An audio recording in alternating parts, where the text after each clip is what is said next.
alat tulisnya. Pertama adalah radiasi benda hitam dan dualisme cahaya. Yuk, sebagai intronya, apa yang dimaksud dengan radiasi, anak-anak? Radiasi itu apa? Radiasi apa? Halo, silakan. Silakan di-on-kan audio dan videonya. Radiasi apa radiasi, Dan? Perpindahan tanpa media bukan, Pak?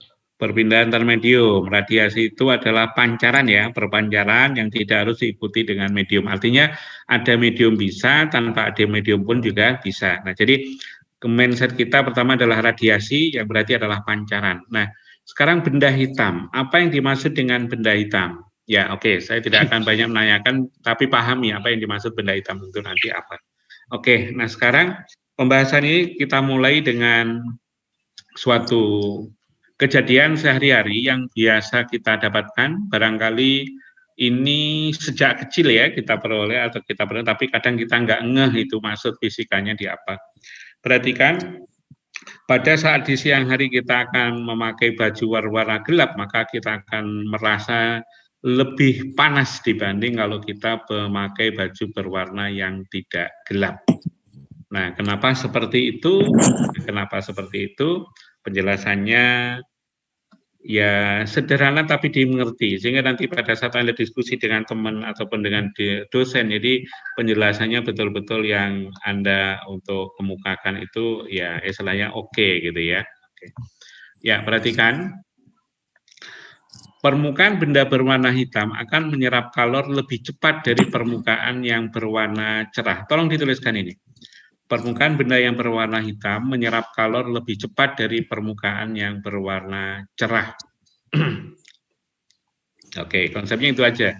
Penjelasannya, maka pada saat siang hari kalau kita memakai pakaian berwarna hitam, tentu kalor yang diserap oleh pakaian itu akan jauh lebih banyak dibanding daripada yang berwarna cerah. Tentunya adalah seperti itu. Oke.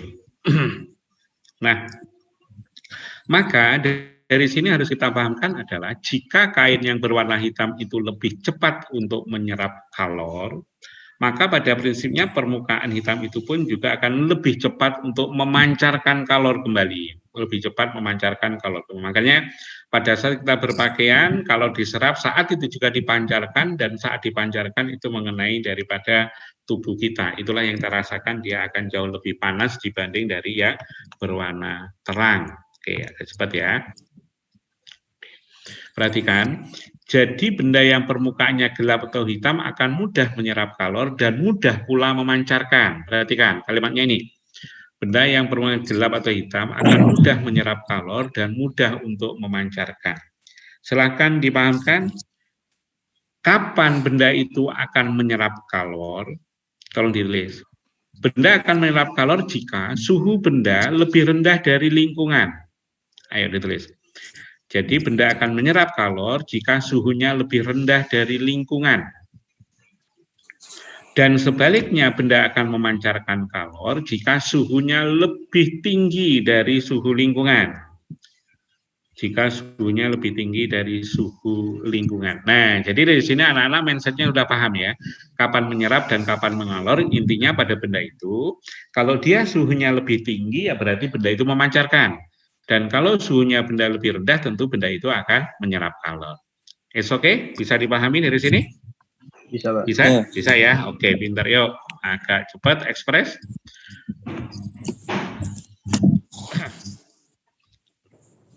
Nah, perhatikan. Selain dapat memancarkan radiasi, permukaan bahan juga dapat menyerap radiasi. Itu tadi, menegaskan. Jadi, mudah menyerap sekaligus adalah mudah untuk memancarkan. Perhatikan.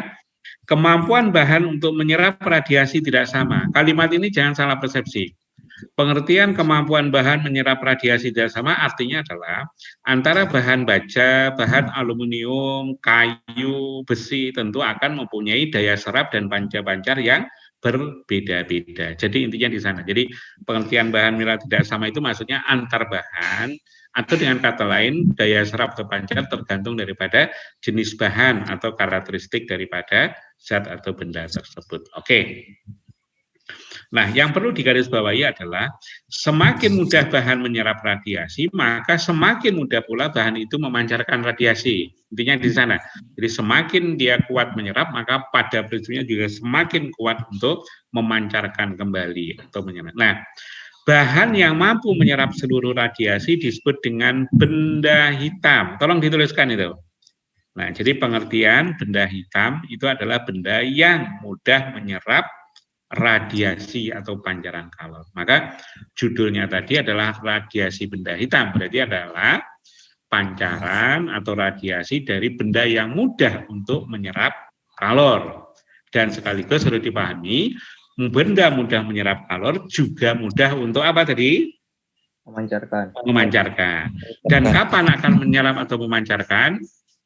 Suhunya. Nah, tergantung suhu terhadap lingkungan kan? Oke, ya paham ya? Oke, pintar yuk. Ekspres lagi. Konsentrasi ya. Yang berikutnya perhatikan. Oke. Nah, harus dipahami ini bahwa istilah benda hitam atau black body itu dikenalkan oleh Gustav Robert pada tahun 1862. Nah, ini harus saya sampaikan yang pada intinya adalah untuk memberikan pemahaman ke kita bahwa pembelajaran atau istilahnya eksplorasi tentang panas atau kalor atau radiasi itu sudah dilakukan sejak zaman dulu. Artinya sejak zaman dulu. Dan ternyata dari teori-teori yang ada yang dikembangkan dengan black body-nya atau benda hitam itu masih terpakai sekarang. Artinya apa? Artinya adalah belum ada teori ataupun daripada besaran ataupun rumus daripada kalor yang menggantikan dari persamaan yang sudah diketemukan sejak zaman dulu itu. Nah, maksudnya begitu. Oke, nah sekarang perhatikan. Ini harus dipahami, ditulis juga. Benda hitam memancarkan radiasi dalam bentuk gelombang elektromagnetik. Silakan. Jadi radiasi atau pancaran yang dipancarkan oleh suatu benda itu tidak lain adalah berupa gelombang elektromagnetik. Silakan.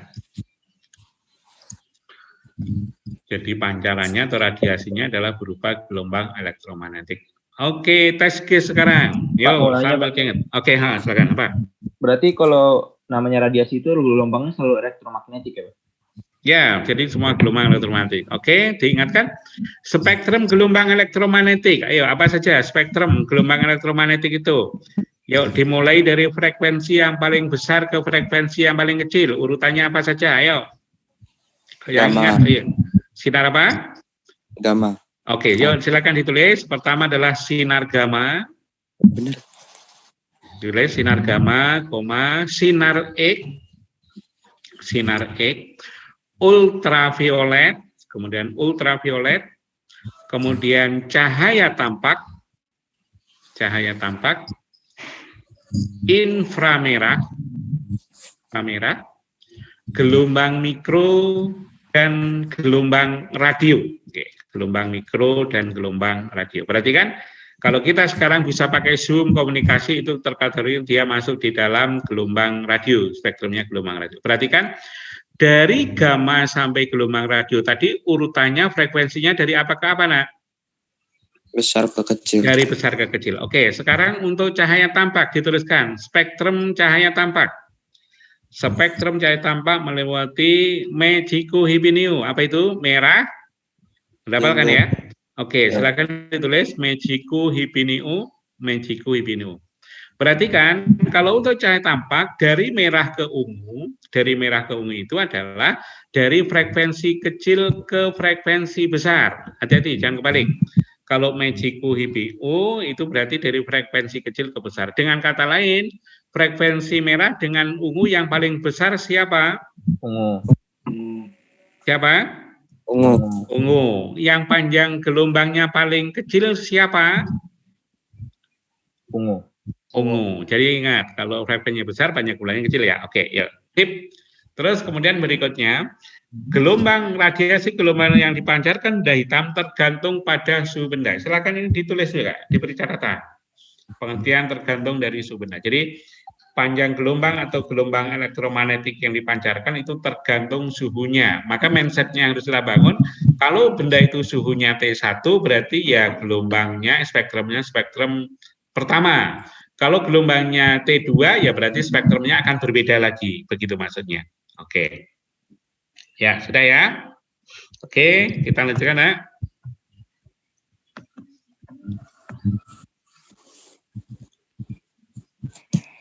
Oke, ini yang harus kita pahami dulu sebagai pengetahuan. Benda hitam adalah benda ideal yang sebenarnya tidak ada. Artinya, karakteristik benda hitam dapat didekati dengan menggunakan suatu ruang tertutup berunggai yang diberi sebuah lubang kecil. Nah, pengertian tidak ada itu begini. Jadi, pada prinsipnya, benda itu kalau semakin hitam, tapi dia akan semakin banyak menyerap kalor. Akan tetapi dari benda sejati atau benda pada umumnya, benda real, ternyata kalau diberikan kalor, tidak semua kalor itu mampu diserap semuanya. Tapi masih akan ada yang dipantulkan. Artinya adalah, asumsi black body oleh Gustav Reynolds tadi adalah bahwa benda itu akan menyerap semua kalor. Nah, tapi ini adalah sebagai pemahaman teori dan ternyata sampai hari ini masih berlaku. Itu yang harus kita pahami. Jadi pada prinsipnya kalau dikatakan benda hitam sempurna, maka mindset kita, pemahaman kita adalah benda itu akan menyerap semua kalor. Gitu aja. Oke, yuk. Yang berikutnya. Ini sudah penjelasannya. Saya masuk ke sini. Yuk sekarang silakan perhatikan.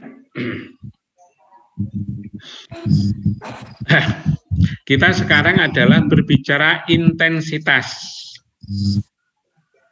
Untuk mengingatkan, silakan ditulis di atasnya intensitas. Intensitas itu adalah energi persatuan waktu persatuan luas. Ditulis dulu di atasnya, ditulis dulu. Intensitas adalah energi persatuan waktu persatuan luas, Oke, titik. Sudah dikunci dari situ dulu. Oke, perhatikan. Kalau tadi kita berbicara adalah radiasi itu pancaran, maka berapa banyak energi yang dipancarkan persatuan waktu dan persatuan luas, atau dengan kata lain adalah berapa intensitasnya. Sekarang anak-anak tulis. Intensitasnya adalah I sama dengan E kecil kali sigma kali T pangkat 4. E kecil kali sigma kali T pangkat 4. Oke. Yuk.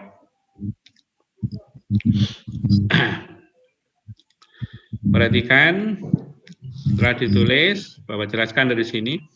Untuk E kecil sendiri disebutnya apa itu? Koefisien E kecil apa disebutnya di situ tulisannya? Emisivitas, oke. Tapi tolong itu ada sedikit yang harus dikoreksi. Harga koefisien emisivitas itu 0 kurang dari E kurang dari sama dengan 1. Jadi di nolnya itu sama dengannya nggak ada. Ditulis dulu. E harganya adalah 0 kurang dari E kurang dari sama dengan 1. Oke, sudah? Halo? 0 apa Pak tadi Pak? 0 kurang dari E kurang dari sama dengan 1. Jadi di nolnya itu nggak ada sama dengannya gitu maksud saya. Oh gitu, iya Pak. Ya oke. Ya sudah ya, paham ya. Yo, terus kemudian Bapak menjelaskan ke atas, sigma itu tetapan Boltzmann. Tetapan Boltzmann ditulis kalau di situ kurang pas 5,67 kali 10 pangkat min 8. Jadi 10/8 itu maksudnya 10 pangkat min 8. Oke, sigma itu 5,96. Oke, terus yang berikutnya, perhatian ini penting. T itu adalah suhu mutlak yang bersatuan Kelvin. Nah, sekarang Bapak tes. Kalau dari Celsius ke Kelvin, bagaimana caranya? Ditambah 273. Ditambah 273. Kenapa kok ditambah 273? Kalau tidak dengan ditambah 260, kenapa? Suhu terendahnya 273. Suhu terendah 273. Oke, perhatikan. Di sini nanti konsepnya harus matang, maka Bapak mulai begini, menjelaskan, tulis dulu. Suhu 0 mutlak, ada tulis. Suhu 0 mutlak, 0, angka 0. Suhu 0 mutlak adalah suhu di mana partikel-partikel penyusun zat Suhu nol mutlak adalah suhu di mana partikel-partikel penyusun zat diam garis miring tidak bergetar. Suhu di mana partikel penyusun zat adalah diam atau tidak bergetar. Titik. Titik. Dan suhu tersebut berada pada negatif 273,16 derajat Celcius. Suhu 0 Kelvin atau suhu di mana partikel benda itu diam adalah pada negatif 273,16 derajat Celcius. Oke, titik. Nah, dari sini Bapak akan menjelaskan begini. Jadi yang harus kita pahami adalah benda itu terdiri dari partikel kecil yang disebut dengan atom. Atom pun juga masih ada subatom terdiri dari elektron dan seterusnya, kan gitu ya. Nah, pada prinsipnya partikel-partikel itu senantiasa mobile atau bergerak atau bergetar. Nah, Bapak bisa ambil contoh adalah pada suhu 0 pun sebenarnya es itu partikel-partikelnya masih bergetar gitu maksudnya. Nah, sesuai pengertian dari 0 Kelvin tadi, ternyata kapan partikel-partikel benda itu sudah tidak mampu bergetar? Kapan tadi? Min 200. Min 273. Dengan kata lain, maka harus kita pahami. Kalau ada es itu suhunya adalah min 10, maka mindset kita, pengertian kita adalah partikel es itu sebenarnya masih bergetar. Dan kalau es itu berada pada lingkungan yang berada suhunya minus 15, berarti kan, es tadi suhunya berapa Bapak kasih contoh? Min 10. Min 10, berada pada suhu lingkungan min 15, maka es itu sebenarnya getarannya itu dia akan memancarkan atau menyerap kalor. Menyerap kalor. Ayo, tadi konsep memancarkan dan menyerap ini. Memancarkan, karena suhu esnya lebih tinggi dari suhu lingkungan, kan gitu kan. Nah, jadi pengertian itu yang harus kita pahami. Jadi selama suhunya belum min 273, maka benda itu akan bisa memancarkan kalor jika apa?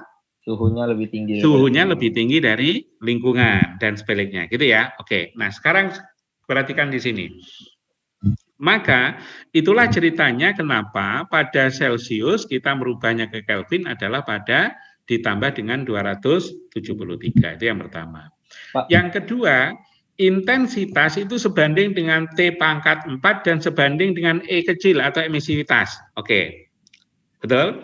Nah, sekarang Bapak tanya, dari sigma, dari E kecil, dari T pangkat 4, kira-kira yang bisa menghasilkan I-nya sama dengan 0 itu siapa?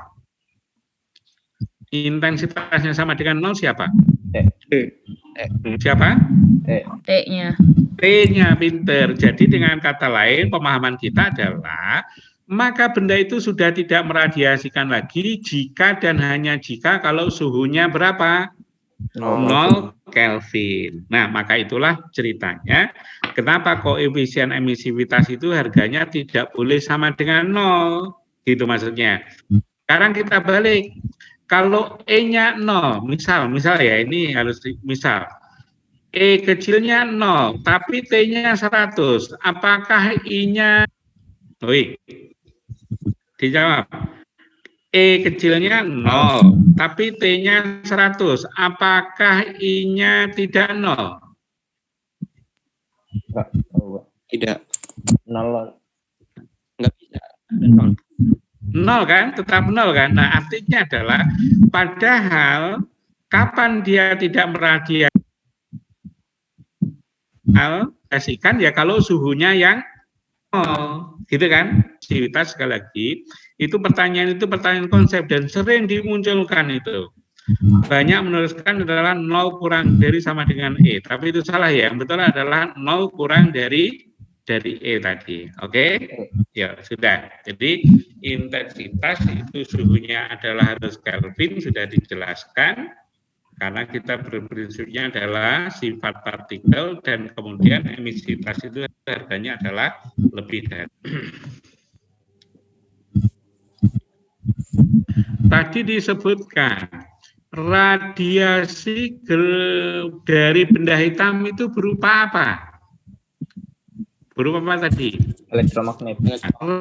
Dari benda elektromagnetiknya tergantung dengan apa? Magnetik kan? Elektromagnetiknya tergantung dengan apa? Tadi suhu. Maka itulah yang berdasarkan dari hukum pergeseran Wien.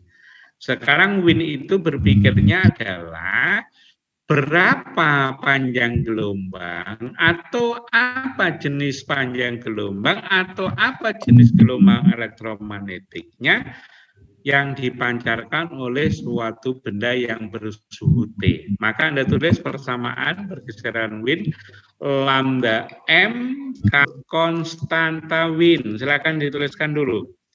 Dan besarnya C besar adalah 2,898 10 pangkat min 3. Silakan dituliskan pergeseran Wien.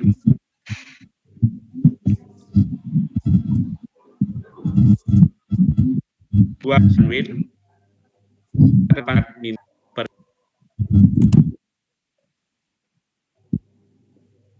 Oke, sudah? Yuk. C itu kan konstan.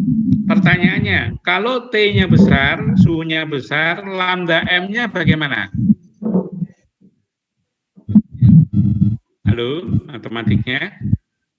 C itu kan konstan. Kalau T-nya besar, lambda M-nya bagaimana? Kecil. Kecil. Kecil. Kecil. Lambda M-nya bagaimana? Dan sebaliknya ya, oke. Nah sekarang apa yang di M atau lambda gelombang maksimum itu pengertiannya adalah panjang gelombang pada energi pancar maksimum, bukan panjang gelombang terpanjang. Jadi hati-hati. Nah sekarang apa yang dimaksud dengan panjang gelombang pada energi pancar maksimum? Bapak kasih contoh ini. Barangkali Anda pernah sekilas melihat kalau lewat di tukang las gitu, dia akan berwarna putih kebiruan. Pada saat sudah berwarna putih kebiruan, tetap dilas lagi, maka warnanya tetap putih kebiruan. Artinya apa? Artinya adalah dari besi atau semua benda, kalau diberi kalor maka dia akan menyerap. Tapi dia mempunyai kemampuan serap maksimal. Sehingga kalau kalori yang diserap itu sudah maksimal, meskipun itulah panjang gelombang yang dipancarkan disebut dengan panjang gelombang lambda M atau lambda max. Oke, paham ya? Jadi lambda M atau lambda max. Oke, yuk, sudah? Ini persamaan hukum Wien-nya sudah ditulis? Sudah? Halo?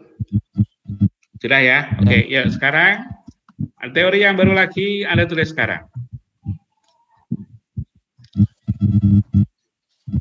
Langsung aja, ini saya pikir untuk pengetahuan. Yuk.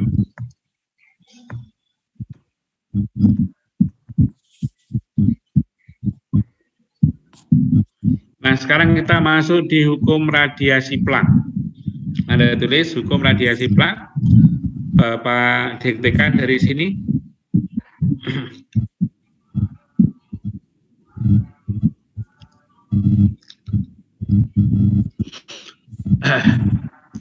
Cahaya garis miring gelombang elektromagnetik.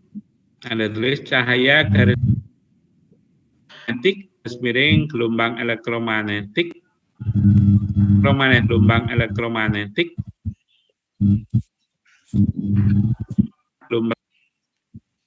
Terdiri dari partikel-partikel yang disebut foton, disebut dengan foton garis miring kuanta. Titik.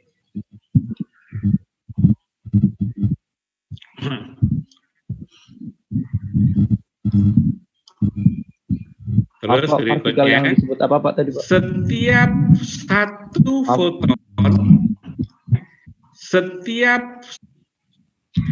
oke, saya ulangi ya. Cahaya garis miring elektromagnetik, oke, terdiri dari UANTA. Oke, titik ya. Terus kalimat berikutnya. Setiap satu foton garis miring kuanta setiap satu foton garis miring kuanta, mempunyai paket energi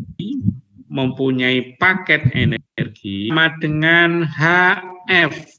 Setiap foton atau kuanta mempunyai paket energi E sama dengan H kali F. Anda tulis berikutnya lagi sama dengan HC per lambda. HC per lambda. Titik. Tidak? Sama. Angkanya tabungan adalah 6,6 kali 10 pangkat min 34. Ya, jadi itu saya ya, bukan min 3, min 2, tapi ditulis. H itu sama dengan 6,6 kali 10 pangkat min 34. Min 34 Joule. Titik. Yuk, berarti kan Bapak jelaskan sedikit. Jadi begini, tidak lagi sebagai gelombang tapi sebagai partikel. Di mana satu partikel tadi disebut dengan apa namanya? Kuanta atau foton. Nah, disebut partikelnya bukan karena punya massa, sekali lagi bukan karena punya massa, tapi karena punya apa? Paket energi. Jadi disebutnya partikelnya, di mana energi satu foton itu sama dengan apa tadi persamaannya? E sama dengan HF atau Hc per lambda. Nah, dengan demikian mindset atau boleh dituliskan nama di situ, kalau cahaya itu terdiri dari N foton, ya berarti energi totalnya tinggal dikalikan dengan N. Jadi energi total N foton ya berarti E sama dengan N HF. Itulah perkembangan teori pada fisika modern yang mengatakan cahaya itu sebagai partikel. Dan ternyata cahaya sebagai partikel itu adalah akhirnya betul, teori ini betul.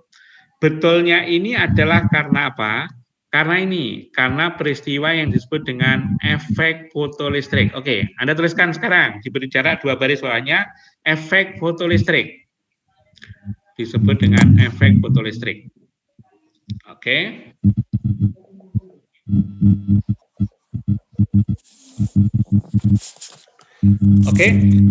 Pengertian efek fotolistrik silakan ditulis yang ada di laman ini, ya kan? Efek fotolistrik adalah peristiwa lepasnya elektron dari permukaan logam yang ditembaki oleh foton. Jika logam mengkilat dari radiasi, maka akan terjadi pancaran elektron pada logam tersebut. Dan seterusnya sampai K sama dengan HF min W. Silakan ditulis itu dulu, nanti Bapak jelaskan. Silakan.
Oke, sudah selesai? Sudah, Pak. Yo, sekarang sudah selesai, Bapak tambahkan tulisannya. Boleh ditulis, boleh enggak, tapi harus dipahami. Jadi begini, efek fotolistrik itu dikemukakan oleh Einstein. Dan Einstein dari efek fotolistriknya itu dia mendapatkan hadiah Nobel. Artinya adalah hadiah Nobel Einstein diperoleh dari teori efek fotolistriknya. Pertanyaannya, barangkali ya masih ada. Einstein itu sendiri sebenarnya termasyhur pada teori apa? Relativitas. Relativitas. Nah, kenapa kok yang dapat hadiah Nobel adalah efek fotolistrik? Itu harus Anda pahami. Karena pada saat Einstein masih hidup, efek fotolistrik itu sudah terbukti bisa tereksperimen, bisa diuji. Dan hasilnya memang nyata. Sementara untuk relativitasnya masih memerlukan beberapa kajian dan penjelasan yang pada akhirnya relativitas itu baru terkuak betulnya pada saat Einstein sudah meninggal. Paham? Jadi bukan berarti relativitasnya kurang hebat, enggak, tapi ternyata relativitas perlu waktu betul sampai hari ini itu baru semua tercengang bahwa teori relativitas Einstein adalah betul. Oke, jadi pahamin dulu efek fotolistrik itu dikemukakan oleh Einstein. Jadi begini ceritanya tadi. Bahwa dari efek fotolistrik itu adalah logam diberi dengan foton, lalu ditembaki foton. Mindset yang harus kita bangun adalah foton tadi mempunyai apa? Satu partikel foton mempunyai apa? Energi. Energi. Nah, sekarang logikanya begini menjelaskannya. Logam itu kan terdiri dari atom. Elektron itu berada di subatom, betul? Iya, Pak. Sehingga elektron pada logam itu sebenarnya dia terikat oleh atom. Paham? Elektron pada logam terikat oleh atom. Dengan demikian, kok pada saat diberikan foton, logika yang harus kita pakai adalah berarti elektron itu harus melepaskan energi ikat atomnya, kan begitu kan? Ya. Nah, kok akhirnya yang terikat bisa lepas, berarti logikanya adalah elektron itu mendapatkan energi dari siapa? Foton. Nah, jadi begitu. Maka itulah kehebatan Einstein menjelaskan bahwa teori efek fotolistrik itu adalah energi foton ditembakkan pada atom logam. Mula pertama energi itu digunakan untuk melawan apa? Energi ikatan. Energi ikat elektron. Setelah lepas dan tersisa baru digunakan untuk bergerak. Dan kalau bergerak berarti elektron itu mempunyai energi apa? Kinetik. Kinetik. Jadi K di sini disebut dengan energi kinetik. W disebut dengan, Anda tuliskan, W itu disebut dengan energi ikat. Garis miring fungsi kerja. Jadi nanti kalau ada fungsi kerja nggak boleh bingung. Itu berarti energi ikat. W adalah energi ikat, garis miring fungsi kerja, garis miring adalah energi ambang. Garis miring adalah energi ambang. Jadi mindset pemahaman kita sekali lagi bahwa peristiwa efek fotolistrik itu mula pertama energi fotonnya tidak digunakan untuk langsung bergerak, tapi digunakan untuk apa dulu tadi? Melepas ikatan. Melepas ikatan. Baru kalau terlepas dan energinya masih baru digunakan untuk bergerak. Mindset berikutnya dari sini yang harus Anda pahami bahwa pada efek fotolistrik semua energi foton akan diserap oleh atom. Oleh, jangan atom menyebutnya, semua energi foton akan diserap oleh elektron. Oke, jadi semua, nah nanti pertanyaan teorinya harus paham. Jadi pada saat efek fotolistrik, asumsi yang diberikan Einstein dan sampai hari ini diaminin atau dibetulkan adalah satu foton akan berinteraksi dengan satu elektron. Apakah betul satu foton berinteraksi satu elektron? Ya sampai hari ini nggak ada yang bisa membantah karena nggak ada bisa membuktikan kalau ternyata butuh dua foton, itu nggak ada. Nah dengan kata lain hebatnya Einstein adalah di situ. Teorinya pun sampai hari ini tetap bisa diterima. Oke, sudah efek fotolistrik gambarannya begitu. Ada pertanyaan kah? Tidak? Kalau tidak, bukti bahwa cahaya sebagai partikel selain efek fotolistrik adalah disebut dengan efek Compton. Oke, perhatikan ini efek Compton. Silahkan digambarkan dulu, nanti Bapak jelaskan. Gambarkan, tulis dulu persamaan atau rumusnya, kemudian nanti Bapak jelaskan. 2 menit silahkan untuk diteruskan.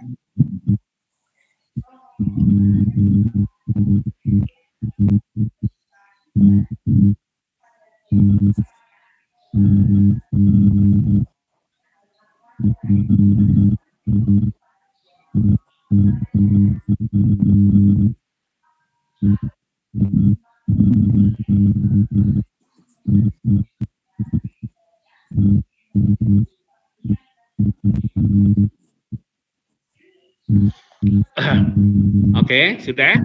Yuk, penjelasannya begini. Kalau pada Compton yang membedakan efek fotolistrik ada harus di mindset-nya dibangun. Efek fotolistrik tadi elektronnya masih dalam ikatan atom, masih dalam struktur atom. Tapi kalau efek Compton itu elektronnya berdiri bebas. Ibaratnya kata Anda ambil elektron, taruh di cawan baru ditembak oleh foton. Begitu ya, paham? Paham ya? Dari situ dulu gambarannya. Yang kedua, maka yang terjadi adalah pada saat foton diberikan elektron, maka energi foton tadi akan diserap oleh elektron. Konsepnya kan begitu. Yang membedakan dengan efek fotolistrik adalah kalau pada efek fotolistrik semua energi akan diserap oleh elektron, tapi kalau pada efek Compton karena elektronnya bebas, saat energi diserap belum habis, elektronnya sudah seneng duluan, maka dia lari. Ibarat kata begitu. Maka elektronnya langsung lari atau terpentar sehingga pada efek Compton masih ada foton tersisa atau foton hamburan. Jadi pengertiannya foton hamburan itu adalah energi foton atau foton yang energinya sudah berkurang karena diserap oleh elektron dan digunakan untuk lari elektron. Oke, itu yang pertama. Yang kedua, sekarang meninjaunya begini. Energi foton tadi rumusnya E sama dengan apa, nak? HF. HF. Selain HF adalah Hc per lambda, betul ya? Hc per lambda. Dengan demikian, anak-anak harus tulis. Kalau energinya besar, maka lambdanya bagaimana? Kecil. Dan sebaliknya kalau energinya kecil, lambdanya akan besar. Oke, sekarang pada saat foton datang, itu lambdanya kita sebut lambda. Energinya kita sebut E. Pada foton yang terhambur, energinya kita sebut E aksen dan panjang gelombangnya disebut dengan lambda aksen. Yuk, pertanyaannya, antara lambda aksen dengan lambda gede siapa? Lambda aksen. Gede lambda aksen. Antara E dengan E aksen gede siapa? E. Gede E. Maka dari itulah pada Compton ada namanya pergeseran panjang gelombang atau delta lambda yang rumusnya adalah lambda aksen min lambda sama dengan H dibagi M0 kali C dalam kurung 1 min cos theta. Theta disebut dengan sudut hamburan. Silakan ditulis. Theta disebut dengan sudut hambur. Theta disebut dengan sudut hambur. Oke, titik. Yuk. Sekarang pertanyaan konsep teori yang harus dipahami. Kalau pada efek fotolistrik tadi yang membenarkan partikel foton itu karena energi satu foton diserap oleh satu elektron. Kalau pada efek Compton yang menegaskan bahwa foton itu sebagai partikel, kira-kira dari konsep apa? Nah, Bapak pancing dari sini maksudnya gini, ibaratkan elektron bebas itu ke lereng 1, kemudian foton yang kedua itu ke lereng 2. Ke lereng 2 menumbuk ke lereng 1, maka ke lereng 1 akan terpental, ke lereng 2-nya akan terbelokkan. Itu memenuhi hukum apa? Impuls momentum. Hukum impuls momentum. Jadi dengan kata lain nanti konsepnya adalah pada efek Compton mempertegas teori foton itu sebagai partikel karena apa? Memenuhi hukum kekekalan momentum. Jadi gitu, memenuhi hukum kekekalan momentum. Oke? Oke. Tadi bedanya yang lambda aksen sama lambda biasa sama E aksen sama E biasa gimana? Nah, bedanya adalah gini, yang aksen itu berarti setelah terhambur atau setelah mengenai elektron. Maka yang membedakan apa? Kalau energinya, tentu energinya akan E aksen itu akan menjadi lebih kecil. Kenapa? Karena sebagian sudah diserap oleh elektron, gitu kan? Sekarang kalau energinya lebih kecil, berarti panjang gelombangnya bagaimana nanti? Lebih besar. Makanya lambda aksen itu adalah panjang gelombangnya lebih besar karena dia sudah atau energinya sudah berkurang karena sebagian diserap oleh elektron tadi. Oke? Yuk sekarang perhatikan dan sambil ditulis. Maka dengan demikian karena efek fotolistrik, efek Compton itu menegaskan kalau cahaya itu sebagai partikel.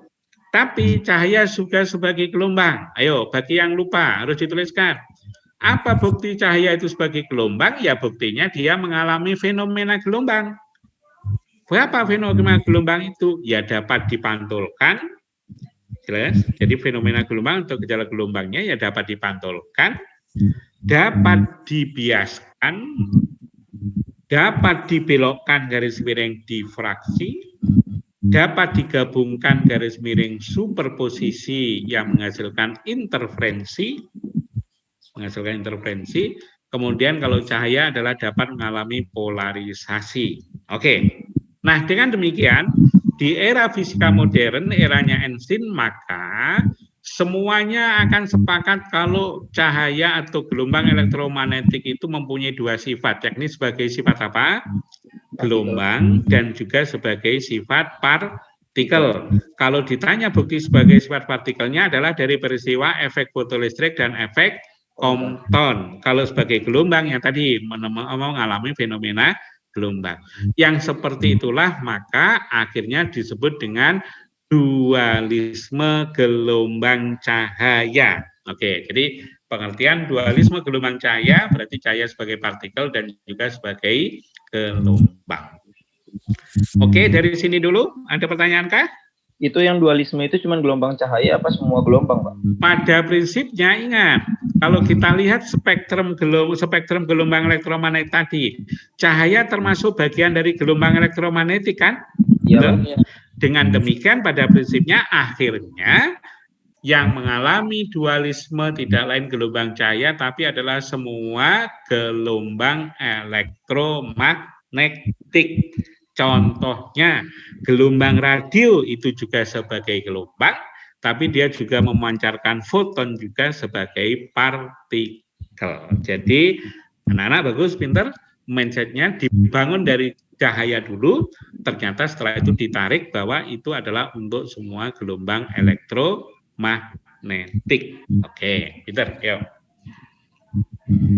Oke, ada pertanyaan lagi? Tidak? Yuk, kalau tidak, Bapak sekarang masuk ke beberapa contoh dan sekaligus untuk mempertegas dari konsepnya. Saya coba untuk keluar dulu.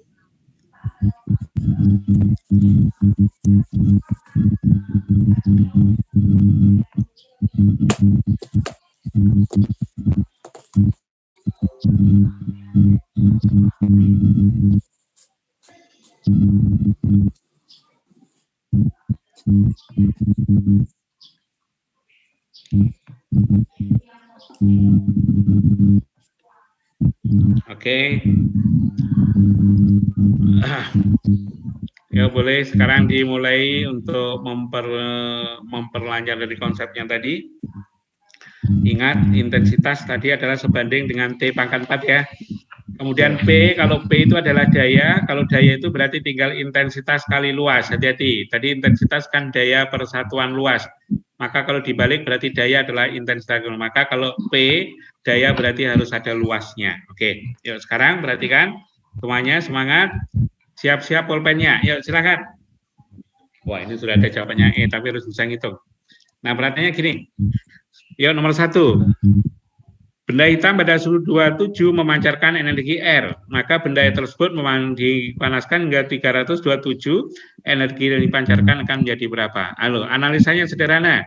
Celsius 27, jadikan Kelvin sama dengan berapa? T1-nya berapa? 600. Berapa? 600. 27 dulu. Oh, 27. 27, 300 kan?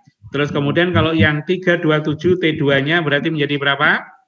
600. Maka cara mencarinya adalah I1 banding I2 sama dengan dalam kurung T1 per T2 pangkat 4. Pangkat 4. T1-nya tadi 300, T2-nya 600.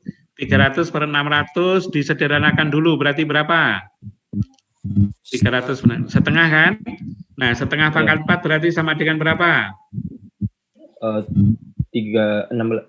Setengah pangkat berarti 1/16 kan? Oke, ya. Jadi maka intensitas atau daya yang sekarang jawabannya adalah menjadi caranya begini, W2 per W1, T2 per T1 pangkat 4 dan seterusnya, maka W2-nya sama dengan 16R. Oke. Paham ya? Insya Allah ya, ngerti ya? Ya, yuk, nomor 2. Ayo cepat, nomor 2. Apa jawabannya? Nomor 2 apa jawabannya? Belum ada soalnya, Pak. Oh, betul, belum ada soalnya ya. Oke. Sip. Betul, belum ada soalnya. Oke, yuk, ini soalnya nomor 2. Oke, jawabannya udah langsung A. Ngerti nggak nih? Yuk. Ayo dibaca dulu, kira-kira penjelasannya apa ini?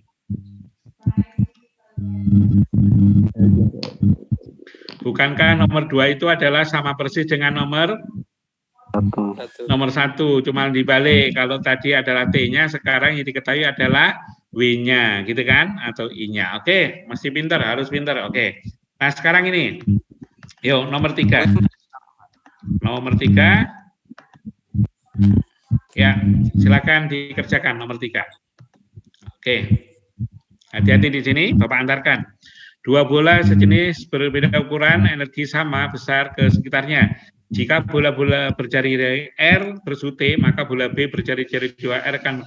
Artinya di sini adalah kita berbicara daya.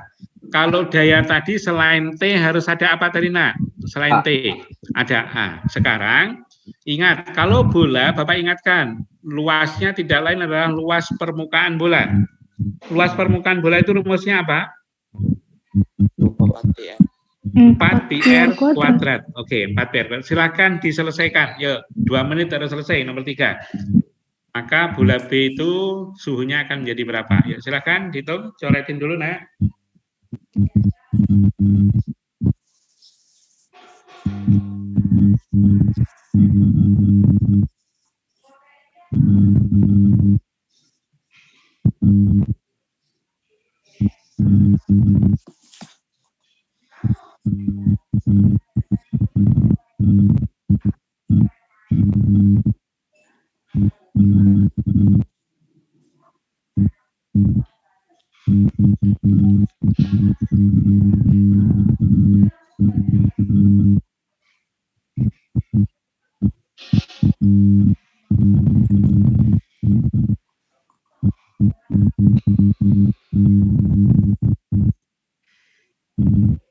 Oke, sudah?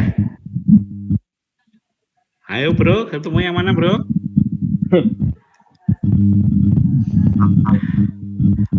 P-nya sama, dayanya sama ya, berarti P1 sama dengan P2, A1 T1 pangkat 4 sama dengan A2 T2 pangkat 4, A1-nya diganti dengan 4πr kuadrat, gitu kan? A2-nya diganti dengan 4pi dalam kurung 2r kuadrat dan seterusnya seperti itu. Oke. Yuk, sehingga T2 atau TB-nya sama dengan berapa? Ada yang udah ketemu jawaban A, B, C, D, E? Yang mana? Yang A atau yang E? Halo? P-nya selalu sama ya, Pak? Ini disebutkan dari soal kan memancarkan energi yang sama besar. Kalimatnya kan gitu, Nak. Jadi P-nya sama di sini karena memancarkan energi sama besar. Oke. Oh. Ya, artinya dipahami di soalnya ya. Oke, yuk. Bapak tanya, jawabannya yang apa? Yang A ya. Oke, coba kalau ini bagi yang belum atau masih ragu, begini caranya. Oke.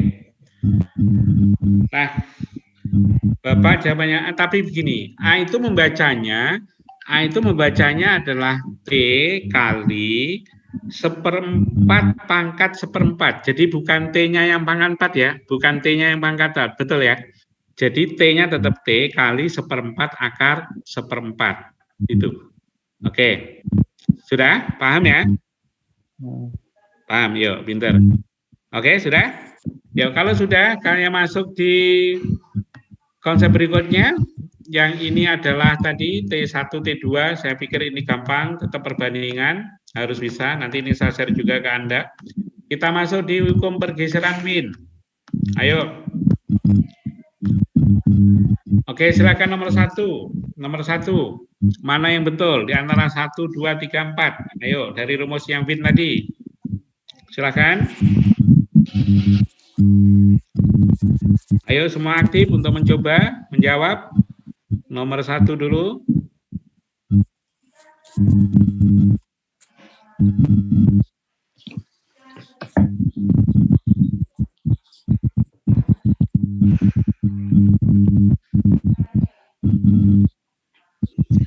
Halo bro. 24 bukan, Mbak? Nomor. Ayo, nah sekarang gini, dari hukum Wien tadi, kalau T-nya besar, saya tanya dulu, kalau T-nya besar, lambdanya bagaimana, Nak? Makin kecil deh. Kalau lambdanya kecil, frekuensinya bagaimana, bro? Makin besar. besar. Nah, makin besar. Jadi nomor 2, makin tinggi suhu benda, urutannya begini misalnya, makin tinggi suhu benda maka panjang gelombangnya semakin kecil, yang berarti frekuensinya semakin Tinggi. besar. Jadi nomor 2 itu betul. Nomor 4, makin rendah suhu benda maka benda tersebut akan cenderung berwarna merah. Betul kan yang tadi? Kalau T-nya besar maka lambdanya kecil. Kalau kita berbicara pada cahaya tampak, antara merah dengan ungu, panjang gelombang yang terkecil di siapa? Merah. Di merah. Oke, betul. Jadi 24 ya. Pinter lagi. Ayo berikutnya. Nomor 2. Aira, nomor 2. Ayo bro, berapa ketemunya nih? Nah ini udah tampilkan nomor 2.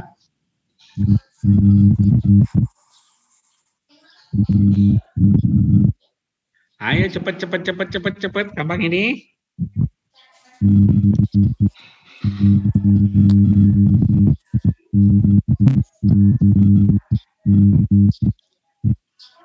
Halo? 290 bukan, Pak? Berapa? 290. 290. Kenapa? Karena kan suhunya 2 kalinya. Maka Ya. kalau suhunya 2 kalinya tentu panjang gelombangnya akan menjadi setengah kalinya, kan gitu ya? Oke, yuk pinter. Nanti dicek lagi. Oke, 290. Nah, sekarang kita berbicara efek fotolistrik. Yuk, pada efek fotolistrik. Perhatikan tadi, ini Bapak tambahkan dulu. Tadi energi kinetik efek fotolistrik K tadi sama dengan apa dikurangi apa? HF dikurangin W. HF kurang W ya. Perhatikan, sekarang kita berbicara sudah terjadi efek fotolistrik, berarti elektronnya sudah punya EK atau punya K. Pada saat elektronnya sudah bergerak dan pengen dihentikan, maka polaritas baterainya harus dibalik. Nah, potensial baterai pada saat menghentikan elektron itulah yang disebut dengan potensial henti. Jadi kalau di sini ada kalimat potensial henti, maka mindset kita, pemahaman kita adalah bahwa elektronnya itu sudah terlepas dari program, yang berarti sudah terjadi efek fotolistrik, baru bergerak terus diberhentikan. Nah, untuk menghentikan itu potensialnya adalah potensial henti. Nah, untuk mencari potensial henti tentu adalah berapa besar energi kinetik maksimumnya tadi, di mana besarnya energi kinetik maksimum itu adalah elektron kali V0. Elektron ini adalah muatan E, muatan elektronnya 1,6 kali 10 pangkat min 19. Jadi ditambahkan ke sana kalau ditanya potensial henti. Oke, yuk sekarang ini nanti bisa dilakukan nomor 1 dulu. Nah, ini teori foton nomor 1. Nah, yang tadi. Perhatikan, sebuah radio beroperasi pada frekuensi 103,7 MHz dan keluaran dayanya 200 kW. Tentukan laju emisi kuanta dari stasiun. Nah, perhatikan, energi foton HF tadi energi untuk 1 foton kan ya, betul? Iya, Pak. Nah, maka di sini maksudnya adalah Anda mencari berapa banyaknya foton atau banyaknya N, di mana dari HF kali N itu sama dengan berapa di sini? 200 kilowatt. Jadi itu, inilah sebagai satu bukti yang tadi Anda tanyakan, bahwa teori foton dualisme itu tidak hanya berlaku pada cahaya tampak, tapi berlaku pada gelombang elektromagnetik. Dalam ini kita gambarkan adalah dari gelombang radio. Silakan dihitung berapa ketemu N-nya. Yuk, silakan. Anda tidak usah melihat dari yang di sini, langsung aja. 200 kilowatt sama dengan N kali H kali F. Udah gitu aja, yuk. Kilonya jangan lupa, 10 pangkat 3. Yuk, silakan dihitung berapa ketemunya N-nya.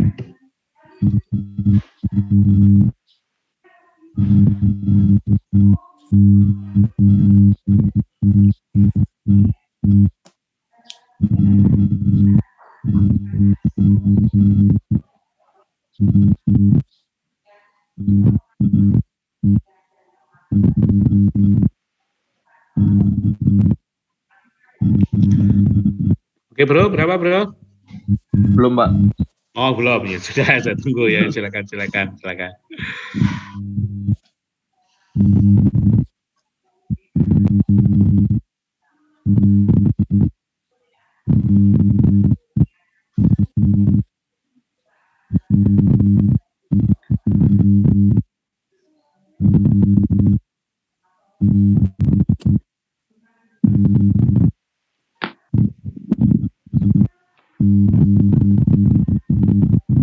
Ayo, berapa? Yang lama-lama.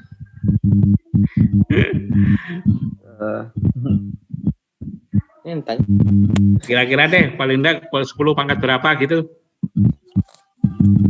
10 pangkat 40. 10 pangkat Enggak, 40? Enggak deh kayaknya. Itu belum sampai. dikomain, Pak. Enggak, tapi bukan 10 pangkat 40, enggak. 10 enggak. pangkatnya enggak sampai 40 pangkatnya. Ngaco sih, Pak. Mega jangan lupa, Mega itu 10 pangkat 6. Ini hasilnya. 10 pangkat 30. Oke, 2,9 atau bolehlah dekat dengan 3 kali 10 pangkat 30. Oke. Beda 1 angka doang, Pak. Beda 1 angka doang. Oh, beda 1 angka, boleh deh. Oke, nggak apa-apa, nanti cek. Oke, nggak apa-apa. Ini nanti saya kasih ke Anda kok. Maksudnya ini saya share. Yuk. Iya. Jadi intinya paham ya untuk mencari jumlah foton. Terus berikutnya efek fotoelektrik saya pilih sini. Oke, silakan di sini. Yuk. Perhatikan frekuensi natrium ambang adalah 4,4, besar potensial penghentinya berapa pada saat disinain 6. Oke. Untuk mencari potensial henti kita harus mencari apa dulu tadi konsepnya? Energi kinetik. Energi kinetik sama dengan apa dikurangi apa? HF dikurangin W. Oke, betul. Semua ditulis. EK sama dengan HF kurangi W. Nah, sekarang perhatikan W. W tadi disebut dengan apa? W, energi untuk memutus ikatan. Ya apa aja? Tadi ada 3 istilah tadi, apa saja istilahnya? Energi ikat, Energi ambang, fungsi kerja dan energi ambang. Nah, W-nya itu sekarang, W-nya itu kita pakai energi ambang, maka boleh Anda tulis W itu sama dengan HF0, karena di soal diketahui F0, frekuensi ambangnya adalah 4,4. Paham? Jadi EK-nya Anda tulis adalah HF dikurangi HF0. Silakan dihitung ketemu berapa, baru nanti EK-nya tinggal Anda bagi dengan 1,6 10 pangkat min 19, maka ketemulah yang namanya V0 atau potensial henti. Silakan nomor 3. 2 menit harus betul dan harus selesai. Awas, ayo cepat, ayo.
Oke, sudah ketemu nak? Berapa?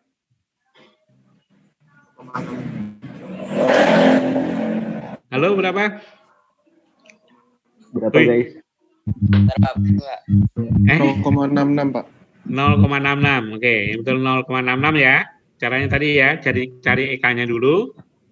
EK-nya dalam konteks ini dicari lewat HF dikurangi HF0, betul? Baru kemudian hasilnya EK itu dibagi dengan muatan elektron 1,6 10 pangkat min 19, maka ketemunya 0,66. Oke, itu efek fotoelektrik. Wes pokoknya cepet-cepet, nggak tahu deh gimana ini caranya. Bapak langsung percepat ke efek Compton tadi. Yuk, perhatikan di sini efek Compton. Frekuensi foton di oleh foton bebas yang lebih kecil dibandingkan saat datang adalah hasil dari efek Compton karena sebagian energinya diserap oleh elektron. Oke, ini tinggal menghitung untuk hambur. Nah, cuman perhatikan di sini Bapak jelaskan adalah panjang gelombangnya dalam angstrom, tapi kalau kita pakai rumus yang ini maka panjang gelombangnya harus dirubah dulu ke meter. Maka dari ini 2500 angstrom itu tidak lain adalah 2,5 10 pangkat min 10. Kenapa? Karena di sini ada besaran H, ada besaran E, massa elektron, dan C, cepat lambat jaya. Dengan kata lain, ini harus dalam satuan SI atau satuan meter. Oke ya, yang diingat adalah itu. Oke, perhatikan, Bapak sampaikan dan harus ditulis sekarang. Jadi ceritanya gini, dari fisika modern yang menegaskan tadi bahwa gelombang dalam ini adalah gelombang elektromagnetik atau lebih tepatnya masih berbicara cahaya tadi adalah mempunyai sifat partikel, maka ada ilmuwan bernama de Broglie, dia mengemukakan hipotesanya adalah kalau gelombang cahaya saja mempunyai sifat partikel, maka partikel pun juga akan mempunyai sifat sebagai gelombang. Perhatikan untuk gelombang de Broglie, dari semua atau beberapa buku referensi yang termasuk dari kelas Wahid yang saya coba baca, de Broglie itu tiba-tiba rumuskan ini, nggak ada penjabaran ini diturunkan dari persamaan apa dan apa itu, enggak. Ternyata dia langsung ini. Dan ternyata kenapanya, karena ini adalah merupakan hipotesis dia. Jadi intinya begini, karena tahu cahaya itu sebagai partikel, maka dia berlogika balik. Kalau gitu, partikel pun juga mempunyai sifat sebagai gelombang. Dengan pernyataan gelombangnya adalah lambda sama dengan H dibagi dengan momentum. Saya bilang, de Broglie itu adalah ya tingkat keberuntungannya sangat tinggi, tapi juga pinter. Kenapa saya bilang? Dari yang tanpa penjabaran yang banyak-banyak, tapi ternyata teori dia itu atau hipotesis dia itu betul. Meskipun kalau untuk benda besar seperti saya, taruhlah saya massa 100 kg, bergerak dengan kecepatan 10, maka lambdanya akan ketemu H dibagi dengan 1000. H itu sendiri 10 pangkat berapa tadi? Tetapan Boltzmann tadi 10 pangkat berapa? 10 pangkat min 34. Min 34 kan? Min 34 ya? Min 34. Dibagi 1000, berarti menjadi 10 pangkat min 37. Bayangkan, 10 min 37 bilang sangat kecil, yang dengan kata lain tidak tampak, tidak kelihatan. Artinya, awal-awal hipotesa ini ketawakan oleh para ilmuwan dan para kalangan. Lu ngapain mempunyai hipotesis? Akan tetapi, ternyata ini betul-betul mutlak pada saat partikel-partikel subatomik atau elektron. Hebatnya di situ. Saya ambil contoh, massa elektron itu adalah 9 kali 10 pangkat min 31, pangkatnya 10 min 31 kg. Dan elektron itu biasanya bergerak dengan 10 pangkat 5 ataupun 10 pangkat 6 meter. Sekarang kita hitung. 10 pangkat min 31 kali 10 pangkat 6, berarti menjadi 10 pangkat berapa? Min 25. Min 25. Min 25 di bawah ke atas menjadi positif. Sekarang min 34 dengan positif 25, berarti berapa? 9. Min Nah, 9. 10 pangkat min 9 itu adalah orde gelombang, yang mana kalau angstrom tadi 10 pangkat berapa? 10. Nah, dengan kata lain betul, untuk partikel elektron hebat. Dalam arti adalah terbukti. Karena begitulah, maka teori gelombang de Broglie sampai hari ini pun akhirnya diterima dengan catatan kalau untuk partikel-partikel besar seperti kita ya tidak nampak sifat gelombangnya. Akan tapi kalau untuk partikel-partikel kecil, ya sifat gelombangnya akan sesuai dengan hipotesa daripada de Broglie. Maka muncullah yang namanya gelombang partikel atau gelombang de Broglie. Paham dari sini? Paham ya? Jadi pertama alurnya tadi adalah cahaya mempunyai gelombang sebagai partikel, maka muncullah dualisme gelombang partikel. Setelah muncul gelombang dualisme gelombang maka muncullah gelombang partikel atau gelombang de Broglie. Oke, silakan ditulis. Panjang gelombang de Broglie lambda sama dengan H dibagi P sama dengan H dibagi MV atau dibagi momentum. Ditulis setengah menit selesai. Ya, silakan.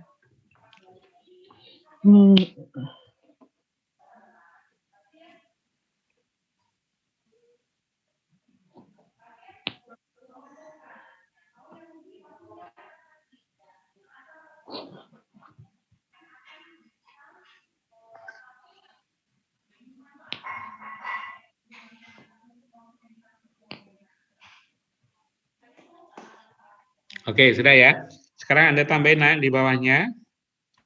Jika elektron itu dipercepat dengan potensial, maka rumusnya jadi ini. Jika panjang gelombang partikel elektron dipercepat dengan potensial V, maka rumus panjang gelombangnya menjadi 1 dibagi akar 2 QMV. Perhatikan Q itu muatan elektron, M itu massa elektron, V di sini bukan kecepatan lagi tapi adalah potensial atau beda potensial. V itu adalah potensial atau beda potensial. Pak, maaf tadi jika elektron dipercepat dengan apa, Pak? Ya, dengan potensial V. Oh, Dipercepat dengan beda potensial V atau potensial V. Oke. Sudah ya? Yuk, sudah. Oke, perhatikan jadi kita sudah tuntas radiasi benda hitam, dualisme gelombang partikel dan pada akhirnya ditutup dengan gelombang partikel atau gelombang de Broglie. Perhatikan. Di sini materi ini adalah saya sebut LKS, saya share dan perhatikan.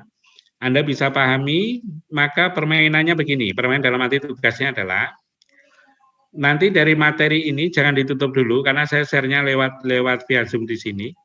Ini ada download, kemudian Anda pelajari dan Anda kerjakan yang bilangan prima. Jadi ada latihan soalnya. Ada latihan soalnya, Anda kerjakan yang Anda kerjakan yang bilangan prima dengan catatan, kalau berupa hitungan berarti harus ada caranya dihitung, dan kalau tidak berarti tinggal dituliskan jawabannya. Cara mengerjakan ditulis di lembaran kertas, ditulis tangan lembaran kertas biasa, terus kemudian nanti difoto atau di-scan baru dikirimkan ke saya.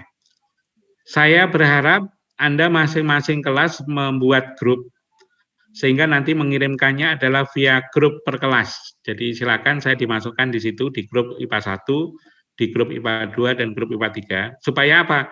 Supaya lebih terkoordinir aja gitu maksud saya. Dan saya memintanya adalah tugas ini harus selesai hari ini. Saya beri maksimal adalah pukul 10.30. Jadi setelah lewat dari 10.30 sudah tidak saya anggap sebagai nilai tugas. Jadi sekarang baru dikerjakan, terus 10.30 harus sudah masuk di saya. Apakah selesai? Selesai. Dan insya Allah IPA 1, IPA 2, IPA 3, oke, masih selesai. Oke, sekarang saya tutup dulu, ini akan saya share, jangan keluar dulu, dan Anda download, karena saya share-nya adalah lewat daripada via Zoom ini. Oke. Pak, mau nanya. Silakan. Ini di record, Pak. Ini mau di-share di mana gitu nggak, Pak, record? Enggak. Kalau record untuk saya dulu, untuk saya sendiri aja dulu. Oke? Yuk. Oke, Pak. Sebentar ya. Saya coba